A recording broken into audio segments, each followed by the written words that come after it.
Terence, what was the thinking behind today and what did you kind of get out of it, I suppose? Today was very spin focused. Yesterday saw there was a bit of new ball stuff, death stuff with the bowlers. So we've made note that it's going to be really crucial through the middle overs this World Cup, taking wickets as spinners, and also how we're going to play spin as well. So that was focused on today. What are those? Yeah, tell us about those discussions you've been having about spin. So over the last 3 or 4 years, you've seen probably the game change a bit, and a lot of the spinners have come into the game a lot more. And I think that was something that we struggled with, was playing against spin. Probably 18 months ago, 12 months ago.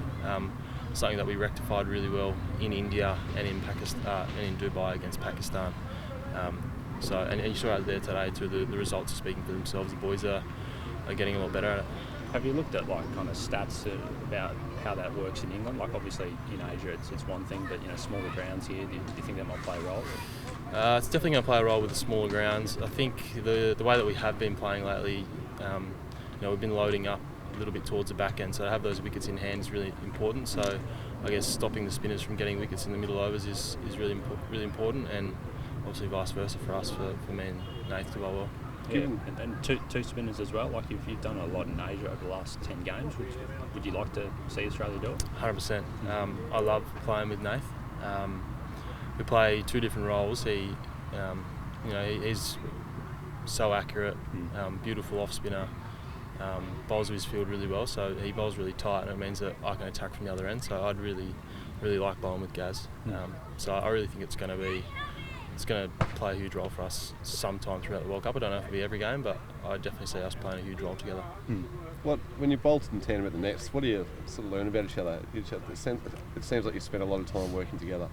We've made a really crucial effort to put in a lot of time with each other. I think it's really important because I think it was a few months ago where we actually spoke to each other and said, I reckon we can play a huge role coming up in the World Cup together, so let's do everything we can to make sure we're both there. So we've communicated really well over the last few months. We speak a lot in the nets, we speak a lot in the field just about whatever, anything spin bowling, field settings or how the ball's going to come out, or just anything. So we communicate a lot and really well. Where was that conversation? Honestly, can't really remember where the conversation was. We've been to so many places, but it's probably an ongoing conversation that we had together a little bit. We've tended over the last couple of years to sometimes not play one spin, but we've always thought that we could play a huge role, if not just one of us, but together, and we've done that a lot lately.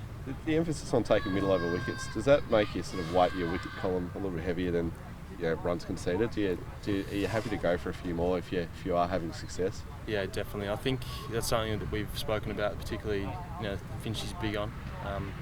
Trying to take wickets. If you're bowling to the middle to lower order in the last 10 overs, it makes it so much easier for the fast bowlers at death. If you're bowling to in batsmen, like Virat or Joss Butler, for example, if they're in, it makes it a lot harder. So wickets in the middle is so important in one-day cricket.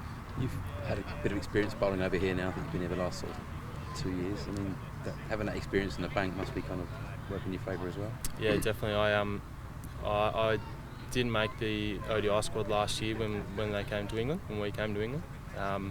So I did everything I could to make sure I got a T20 gig with Essex, and absolutely loved my time there. It was really tough, and I think just with the little added pressure of being an overseas player, you got to really perform. So I found playing under those conditions and that pressure really good for me. Small grounds, Chelmsford's probably the smallest ground in the world if you've ever been there. So that was enjoyable.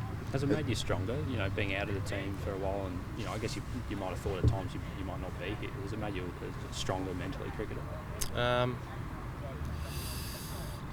Don't know. It's a really tough question to answer. I'm not sure. I think to be here, to be playing international cricket, every one of us has probably got a little bit of mental toughness about us. But I think something that I've always been, not taught, but I've always had in the back of my mind was if you're not having a good day, or if you're not more mentally tough, whatever, as a leg spinner, you've got to almost show your body language that you are. I don't know. As part of the discussion leading up to World Cup, actually bracing yourself, because they're going to come hard at you, aren't they? I mean, England, India, they're high-scoring teams, aren't they?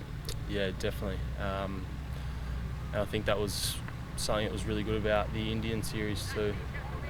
We played at some grounds that were really small, and I felt like so many times, almost every game that I played, I was under a pressure situation, whether it was Virat that hit a couple of boundaries against me.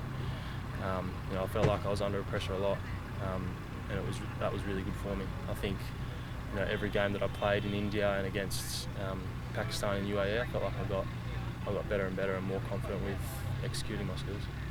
Is there a leg spinner that's had success in England who you look at and you think, right, I can take a little bit of how they bowl in these conditions? I think someone like Rashid, someone that I can almost base my career around. He was probably in and out of the team when he was a lot younger. He's probably a little bit of a different bowler than I am, but England have really backed him in. I think from looking from afar, they've almost said to him, "You're playing every game for the next couple of years until the World Cup's over." So he goes 1 for 80, 3 for 80. He's a genuine wicket taker for England, and he's probably had some ups and downs in his career too. But yeah, I don't know. He's someone that I've always really enjoyed watching bowl, and he's had a lot of success in England. So Rashid's probably the one man that comes to mind. In bowling to this group, who's the batsman you dislike bowling to the most? Dislike bowling to? Yeah. All of them? Yeah. Especially at the moment, yeah. Yeah. As I said to you, it feels like we're getting better at playing spin every time we play against it. So to guys like today, Uzi, for example, he plays all around the wicket now. He reverse sweeps, so it makes it really hard. Sean Marsh hits the ball so hard. I think he's broken a finger actually. No, I'm joking. Marcus Stoinis. Yeah. He's so powerful. If you bowl it too full to him, generally goes over the fence, and you obviously got Dave Warner and Steve Smith as well. So they're all, I don't know. Yeah. The list goes on. All of the above. Yes. Okay. With that first game against Afghanistan, he's kind of preparing. I guess you and Rashid Khan probably aren't the most dissimilar kind of bowlers. Is there a little bit of having that in the back of these batters' minds? Me and Rashid Khan are pretty similar. Like in terms of the fast leg spin, You disagree? I only disagree because I had a bowl with Rash after Stars versus Strikers game this year, and I was always intrigued with Rash. I was like, I love watching this guy, so I'm going to pull him aside and have a bowl with him. And to his credit, he spent about 45 minutes with me. And I had Trent Woodhill with me, and Stoin actually came over and was interested. And at the end of it, I was like, I'm so glad that I did that, because now I know that I'll never ever be able to bowl like Rashid. But having that information hopefully now will help me give that to our batters. But yeah, Rashid Khan's one of a lifetime bowler, and yeah, I don't think I'm like Rashid Khan at all. Do you think he got something out of the exchange as well? I'd like to think so, but if you ask him, he'll probably say no. I don't know. Ask him if you ever interview him. What stood out about him? I don't want to give away too many tips, but he's actually, I don't know, he's just a totally different bowler. The reason that he runs in so fast is because he's got really thick fingers, and he holds the ball right at the end. So, for example, I bowl it right in my palm, he bowls it right at the end, and he runs in so fast, and he's so hard to pick because he just uses the end of his fingers. So I was like, I tried to hold it right at the end of my, and I was like, they were just like slipping out. I was like, this bloke's unbelievable. Where was the conversation? Was it just like in the net session? Like you just did it after a game? Or? Yeah, after a game, I pulled him aside, and I went into the strikers' rooms, and I said Rash, and he was like licking on a calippo or something. He was dripping down his shirt, and he was like, "Yeah, all right, I'll come for a bowl." I finished it off on the walk out. That's brilliant. Where was it? Well, it's in Maui. Maui. Yeah. There's some footage of it somewhere, I think. Yeah. Yeah, it was in Maui. Maui? Yeah, no, you're right. Maui. Yeah, right. Yeah. It's like that champagne. Peter Siddle was born there, I think. He'll hate me saying that. I'm only saying that because he'll hate it. More world. Yeah, I don't know. Near enough.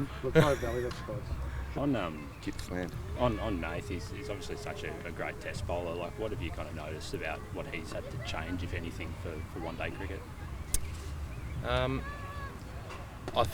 actually think it's helped Nath having both of us play. I think I haven't really spoken to him about this, but I think playing as a one spinner, as an off spinner, you're probably in between trying to take wickets and knowing your role. economically as well. So I think now, you know, in the UAE and in India when he played, he went 1 for 40 most games, and it was unbelievable. He'd take that every time, and it just helped me at the other end.